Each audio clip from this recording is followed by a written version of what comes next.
안녕하세요. 오만사입니다. 얼마 전에 결혼을 할 뻔한 30대 중반의 여성입니다. 인테리어 관련 업체 작은 회사에 다니고 있어요. 미대에서 상업 인테리어에 관련한 공부를 했었지만 실제로는 실내 인테리어에 관심이 많은 사람이에요. 요즘 1인 가구가 늘어가면서 원룸이나 협소주택에서도 어떻게 하면 깔끔하면서도 효율성 있는 인테리어를 꾸밀까 하고 고민하는 사람이 많아졌어요. 이제는 주거 공간이 나만의 힐링 공간으로서의 역할도 톡톡히 해야 하는 우리 젊은 세대들의 요구가 커졌다고 볼 수 있는데요. 물건에 대한 욕심보다는 기능적인 면을 많이 엿보게 되는 것 같더라고요. 꼭 필요한 물건이 미적으로도 이쁘다면 내 눈을 즐겁게 하기도 하고 기능적으로 내가 편하게 쓸 수 있도록 할 수 있는 역할로서의 기대에도 부응을 한다면 금상첨화이겠죠. 그래서 그런지 제가 사는 원룸은 그런 니즈에 딱 들어맞게 세팅 완벽하게 이루어놨어요. 제가 성격상 제 또래 친구들에 비해서 엄청 깔끔하고 정리정돈을 잘하는 편이었어요.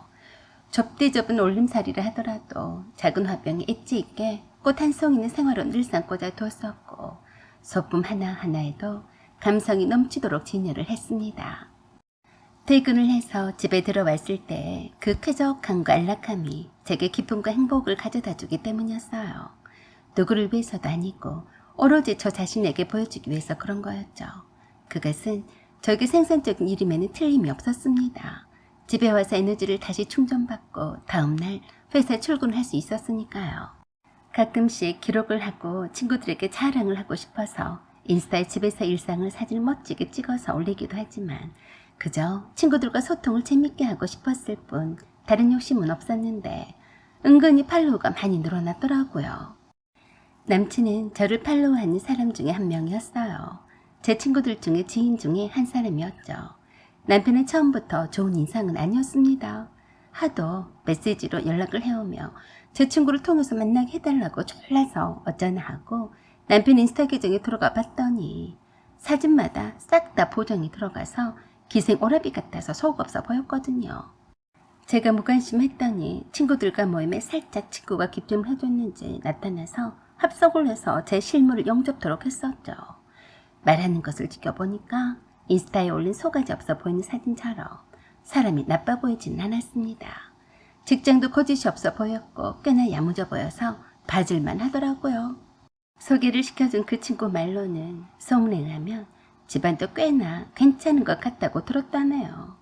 저도 이제 30을 넘어가고 있는 찰나에 이것저것 남자들 다 해부하고 분석하고 자시고 할 때가 아니란 걸 알았지만 요새 세상은 다 의심하고 조심해서 나쁠 건 하나도 없다고 생각했습니다. 나의 그런 이성적인 레이더에도 걸리는 게 하나도 없어 보인 데다가 사람이 이상하게 끌린 면도 없지 않아 있어 보였습니다.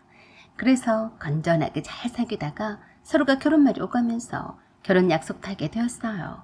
바로 그때부터였어요. 저희 집에 먼저 남친이 인사도 가기도 전에 남친 엄마가 회사 근처로 저를 찾아왔습니다. 저는 예상치 못했던 일이라서 깜짝 놀랐어요. 퇴근 시간이 가까워오자 남친이 저에게 전화를 했습니다. 몇 시에 퇴근해? 야근 같은 거 없지? 응, 오늘도 회사 앞으로는 오지 마. 차라리 우리 집 근처로 차 대고 있어. 어차피 차 2대로 움직일 건 아니니까. 알았지? 응, 알았어. 그런데 말이야. 왜? 엄마가 쇼핑 가셨다가 네 회사 근처래. 그래서 간 김에 너랑 저녁 식사하고 싶으시다는데 어때? 기수씨 어머니가? 응, 네가 싫으면 안 된다고 할게. 어떻게 그래? 나 퇴근하려면 아직 1시간이나 남았는데 괜찮으실까? 괜찮아. 퇴근 시간이 다 그렇지. 나도 퇴근해서 엄마를 만나서 네 집 근처로 갈게. 알았어.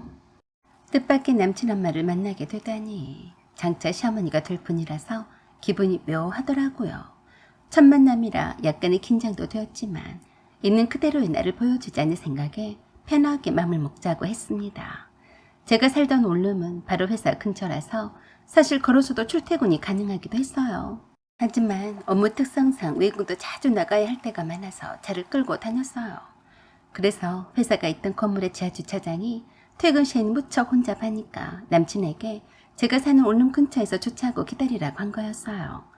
그렇지만 남친이 도로가 혼잡한 관계로 예상보다 늦게 도착을 하겠다고 연락이 와서 저는 집에서 기다리고 있던 중이었습니다. 그런데 남친이 바로 제가 사는 집 앞이라면서 그랬어요. 혜주씨, 엄마가 이왕 온 김에 혜주씨가 어떻게 사는지 궁금하다고 잠깐 들어가면 안 되냐고 하시는데 안 되겠지? 뭐? 여기 오시겠다고? 응, 혜주씨가 싫다면 어쩔 수 없고 옆에 뻔히 남친 엄마가 있는 것 같은데 싫다고 어떻게 하겠어요. 그리고 사실 싫을 이유도 없었어요. 제 원룸은 항상 깨끗하고 잘 정돈이 되어져 있었으니까요. 솔직히 시어머니 입장에선 장자 며느리가 될 여자가 사는 방을 구경하고 싶은 생각도 들 수도 있는 거라고 생각했습니다. 그래서 모시고 올라오라고 했어요. 에어컨을 더 시원하게 틀어놓고 냉장고에서 드실 시원한 레몬 냉차를 준비했습니다. 남친 엄마가 저희 원룸에 들어오시자마자 입을 다물지를 못했어요. 어머, 세상에 무슨 집을 이렇게 이쁘게 꾸몄어요? 내 딸은 돼지 우리 속처럼 해놓고 사는데 이렇게 해놓고 사는 사람이 있다니 놀랍네요. 첫 마디부터가 칭찬 일색이었어요. 그런 남친 엄마 앞에서 남친이 뻐기면서 그러더라고요. 엄마, 내가 말한 대로지? 혜주씨는 센스가 최고야. 인사를 곱게 하고 미리 준비해둔 레몬레이드를 레몬과 함께 이쁜 유리잔에 내오자 또 한 번 감탄을 하셨습니다. 이거는 직접 한 거예요? 네, 제가 직접 담은 레몬청으로 만든 거예요. 그러자 또 칭찬 일색이었어요. 이런 건 어디에서 배운 거예요? 세상에, 이렇게 얌전하기도 해라. 우리 딸은 이런 거 받아 먹을 줄만 알았지 할 줄 아는 게 없는데 참 기특하네요. 감사합니다. 다 인터넷에 나오니까요. 검색만 하면 다 할 수 있어요. 그때 남친 엄마는 저에 대한 첫인상이 매우 만족해 하셨던 것 같았어요. 제가 살던 원룸도 임대가 아니고 제가 실소유라서 벽지도 제가 마음에 든 곳으로 다 직접 바꿨었거든요. 예정대로라면 밖에서 맛있는 식사를 하기로 했었지만 번거롭다고 하시길래 음식을 주문해서 함께 먹었습니다. 남친 엄마가 저에 대해서 좋게 반응을 하시니까 저도 마음이 많이 풀리고 좋았어요. 그때 마침 남친의 여동생이 상견례를 앞두고 있어서 제가 남친 집에 첫인사를 가는 것은 뒤로 미뤄졌습니다. 남친 엄마의 머릿속에는 오로지 남친 여동생에 대한 생각으로 꽉 차 있는 듯 했어요. 그런 후 일주일이 지났을 무렵에 남친 엄마에게서 제게 직접 전화가 왔습니다. 혜주야, 내가 너한테 부탁할 것이 있어서 그런데 너 여름휴가가 언제냐? 네, 8월 첫 주부터예요. 아, 그러니? 잘 되었다. 그때 시간 좀 비워두면 안 되겠니? 너랑 내가 할 일이 있어서 그러는데. 아, 네, 그렇죠. 그런데 무슨 일인데요? 그건 그때 가서 내가 말하마. 내가 미순이 결혼 준비 훤히 빠져서 말이다. 고맙다. 그때 보자. 라고 하시며 끊으셔서 제가 남친에게 물었어요. 어머니가 내 휴가 때 시간을 비우라고 하셨는데 무슨 부탁을 하려고 그러시는지 넌 알고 있니? 아니, 모르겠는데. 이야, 엄마가 너한테 직접 그런 말씀을 하시는 걸 보면 너를 완전 며느리로 받아들이신 거네. 축하해. 우리 집 식구가 된 걸 말이야. 하하. 글쎄, 뭐 축하받을 일인지 아닌지는 두고 봐야 알 일이지만 시어머니가 저를 며느리로 생각하시는 것 같아서 나쁘지만은 않았습니다. 제가 원래 뜨거운 여름에는 밖으로 나다니는 성격이 못 되었어요. 땀 흘리고 땡볕에 꿉꿉한 공기와 더위를 딱 질색했으니까요. 그래서 호캉스를 하거나 아님 집에만 틀어박혀서 시원한 에어컨 바람 속에서 책을 실컷 읽는 게 가장 큰 피서였어요. 하지만 남친은 저와 그 반대였어요. 남는 시간만 있으면 무조건 뭐라도 해야 직성이 풀리는 사람이었습니다. 저와 휴가 날짜는 친작부터 조정해서 잘 맞추긴 했어도 휴가 코드는 전혀 맞지 않았어요. 직장에서 높은 사람이 골프를 좋아한다기에 골프 바람이 불기 시작하더니 골프 연습하러 다니느라 바빴습니다. 저와 휴가일을 맞추면 뭐하냐고요. 벌써 골프 치러 예약을 다 잡아놨더라고요. 여차하면 함께 떠나자고 했는데 그럴 수가 있나요? 남친 엄마와 약속을 해버렸는데요. 때마침 남친 엄마에게서 연락이 왔습니다. 내가 톡으로 보낸 주소로 지금 바로 와주겠니? 오면 얘기해주마. 네. 궁금했어요. 왜 그곳으로 부르셨는지 말입니다. 그곳은 신도시 신축 아파트였어요. 입주한 집은 아직 없었고 입주하기 위해서 아직 엘리베이터나 복도도 정리가 덜 되어 있었어요. 해당 호실에 배를 누르니까 남친 엄마와 남친의 여동생이 나오더라고요. 언니가 오빠 여친이에요? 엄마가 말한 대로 날씬하다. 반가워요. 저는 기수 오빠 동생이에요. 그래요? 반갑네요. 결혼 축하해요. 네, 고마워요. 언니가 인테리어 쪽엔 박사라고 하던데. 여기 제 신혼집 좀 잘 봐줘요. 그때서야 이해를 했습니다. 남친의 동생네 신혼집인데 인테리어를 어떻게 하면 좋을지 조언과 도움을 받고 싶다는 거였어요. 그거야 제 전문이니까 자신이 있었죠. 그런데 딱 거기까지였어요.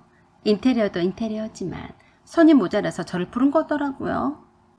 한참 저에게 가구 배치나 어떻게 인테리어를 했으면 좋을지 묻는가 싶더니 시어머니와 함께 신혼집에 들여올 가구를 보러 간다면서 나갔습니다. 그리고 그러더라고요. 혜주야, 여기 아파트 건설회사에서 입주 청소를 일괄적으로 다 했다곤 하지만 그래도 바닥이랑 거울이랑 붙박이 선반에 있는 먼지랑 다 털어내야 한다. 네. 우리 미순이가 몸이 약해서 쇼핑하고 오면 넉다운이 될 거야. 네가 여기 있으면서 전자제품이 배달이 오면 받고 가스기사가 올지도 모르니까 지켜 서 있다가 기다리면서 여기 청소 좀 오지게 해라. 괜찮지? 우리가 어느 세월에 저녁 때 와서 하겠니? 저는 무슨 말을 하는가 하고 멍해졌어요. 그런 나에게 남친 엄마가 그랬어요. 내가 너를 일 시켜 먹으려고 그런 건 아니고 그냥 시간이 많으니까 여기서 있으면서 방바닥이랑 거실이랑 욕실이랑 한 번씩 물걸레질을 좀 하라는 거야. 마침 네가 인테리어 전문가이기도 하니까 가구가 배달이 되면 배치를 어떻게 해야 할지 소품은 어떤 걸 해야 할지도 가르쳐주고 말이다. 우리가 쇼핑하는데 꽤 오래 걸릴 거야. 그동안 잘 부탁한다. 라고 하면서 남친 엄마는 남친 여동생과 휘잉 낙낙거리며 나갔습니다. 참 황당했어요. 내가 여기 왜 온 거야? 34평 아파트에 에어컨도 선풍기도 하나도 없이 낡은 그대로인 이 텅 빈 새 집에서 나 혼자 입주 청소를 하란 말이었어요. 물걸레 청소할 것만 잔뜩 욕실에 갖다 놓고 말입니다. 좀 어이가 없었어요. 제가 하라고 하면 할 줄 알았을까요? 웃기고 자빠졌다고 생각했습니다. 내 황금 같은 휴가를 뺏어서 물걸레질을 시키려 들다니 있을 수 없는 일이었죠.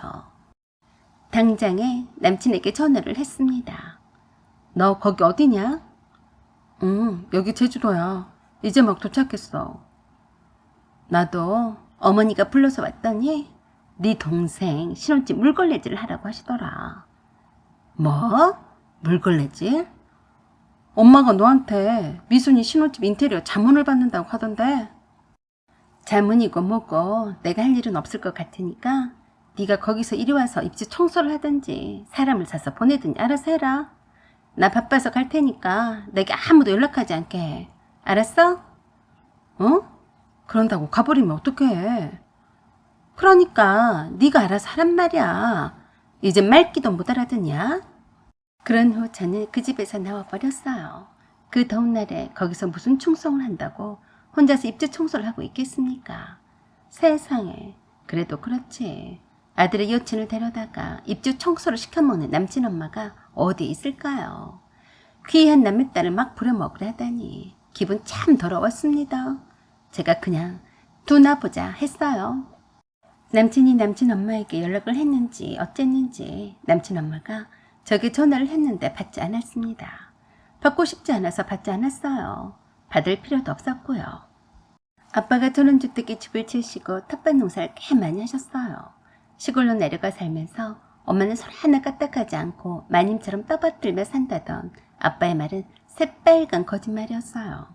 텃밭이 아니라 농부가 되시려고 작정하시는 것처럼 해마다 이것저것 많이도 밭을 일구셨어요. 저도 때는 이때다 싶었습니다. 제주도에서 골프도 잘 치지도 못하면서 골프 치고 자빠지는 남친에게 호출했어요. 우리 아빠가 너 보자고 하셨어. 어떡할래? 어? 장인어른이? 그럼 가야지.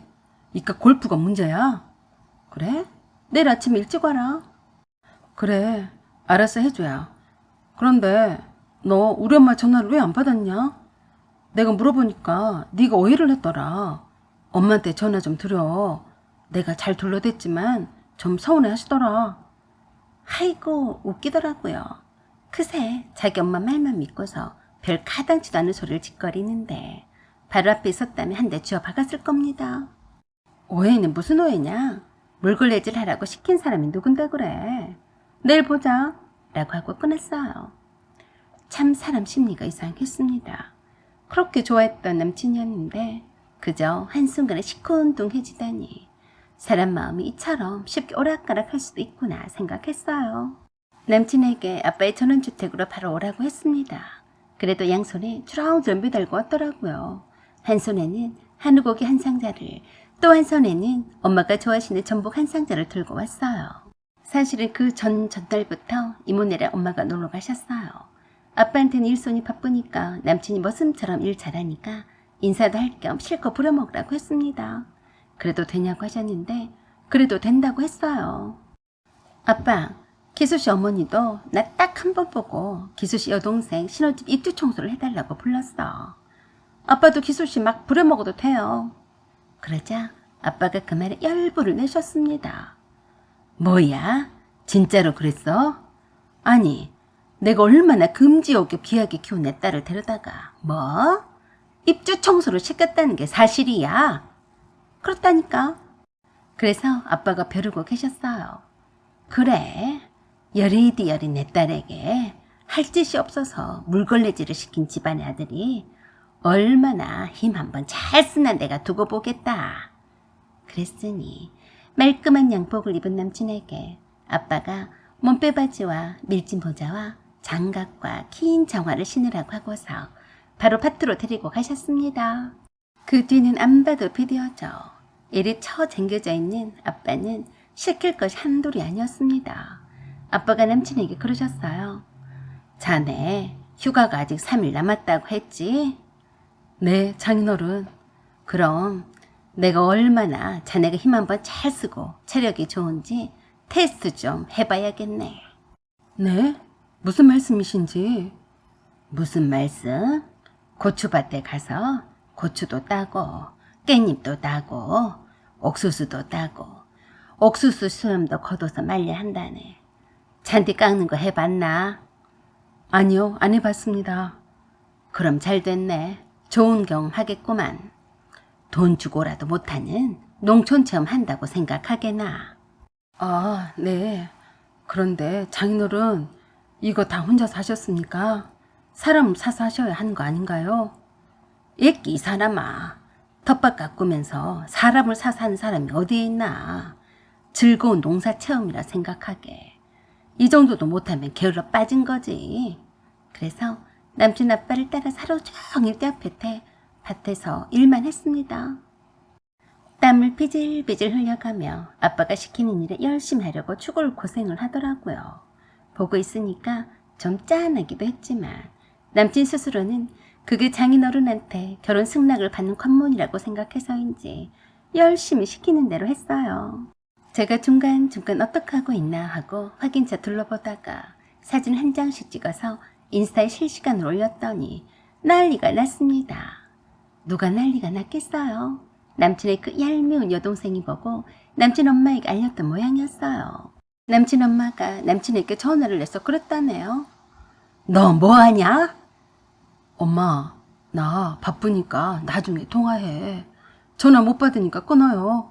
그러자 저한테 전화를 하셨더라고요. 그래서 제가 받았습니다. 혜주야, 왜 기수가 거기서 일하고 자빠져 있냐? 기수씨가 저희 아빠한테 인사하러 왔다가 아빠의 텃밭일을 도와주고 있어요. 왜요? 뭐? 왜요?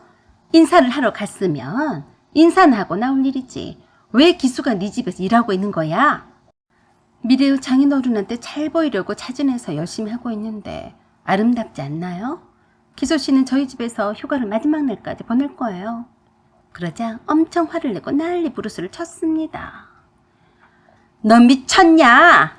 기수는 한 번도 밭일을 해본 적이 없는 애야.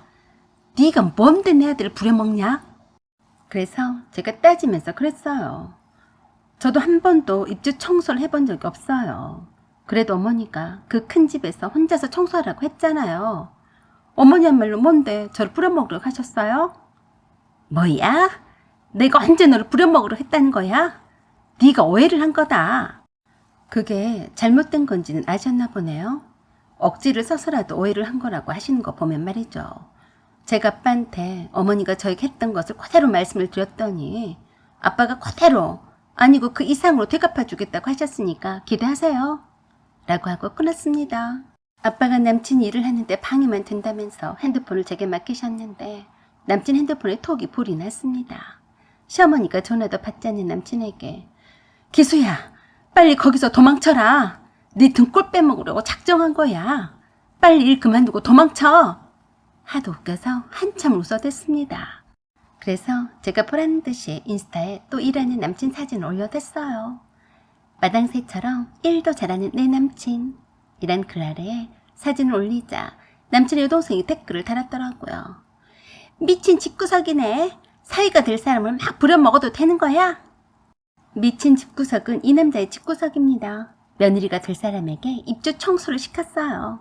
라고 하며 대문짝만하게 그 집의 호수가 보이는 문이며 욕실에 물 걸레질 것들을 찍은 사진을 올렸습니다. 저는 그저 남친의 여동생이 댓글을 달아서 얄미워서 올렸던 사진이었는데 금세 어디 아파트에 몇 호실인지 다 파악이 되었습니다. 그 바람에 신상이 자동으로 털리고 말았어요. 그걸 제 탓이라고 볼 수는 없는 노릇이 아니겠어요? 그것도 모른 채 남친은 3일 동안 열심히 아빠가 시키는 일을 잘 했습니다. 시커멓게 탄 얼굴이 참 건강해 보이더라고요. 밤에 남친 엄마가 그 집 구석에서 당장에 빠져나러 난리를 쳤지만 마다했어요. 그리고 남친 엄마에게 그러더라고요. 그러니까 엄마가 왜 먼저 그러셨어요? 장인어른이 혜주를 얼마나 사랑하시는데 그런 딸에게 입주 청소를 시켰다고 하니까 제가 안 믿겠어요. 장인어른이 분이 풀릴 때까지 저는 여기서 몸으로 때울 테니까 아무 말 마세요. 이게 다 엄마 탓이라고요. 아셨으면 더 이상 전화하지 마세요. 네? 그러자 시어머니가 제가 다 듣도록 소리를 고래고래 지르면서 복장이 터진다면서 가슴을 탕탕 치며 그랬어요. 아이고 이 머저리야. 내가 너 같은 바보를 낳고 미역국을 먹었구나. 빨리 나오라니까 왜 안 나와? 네가 뭐가 쉬워서 그 집 종사를 하냔 말이야. 남친은 그냥 끊어버렸습니다. 이렇게 된 이상 남친과 저는 회복 불가능이었어요. 저의 냉랭한 표정을 보더니 남친이 그랬습니다. 네가 풀어질 때까지 내가 여기 와서 장인어른이 시키는 일을 다 할게. 대신에 바로 헤어지자는 말은 하지 말아줘. 부탁해.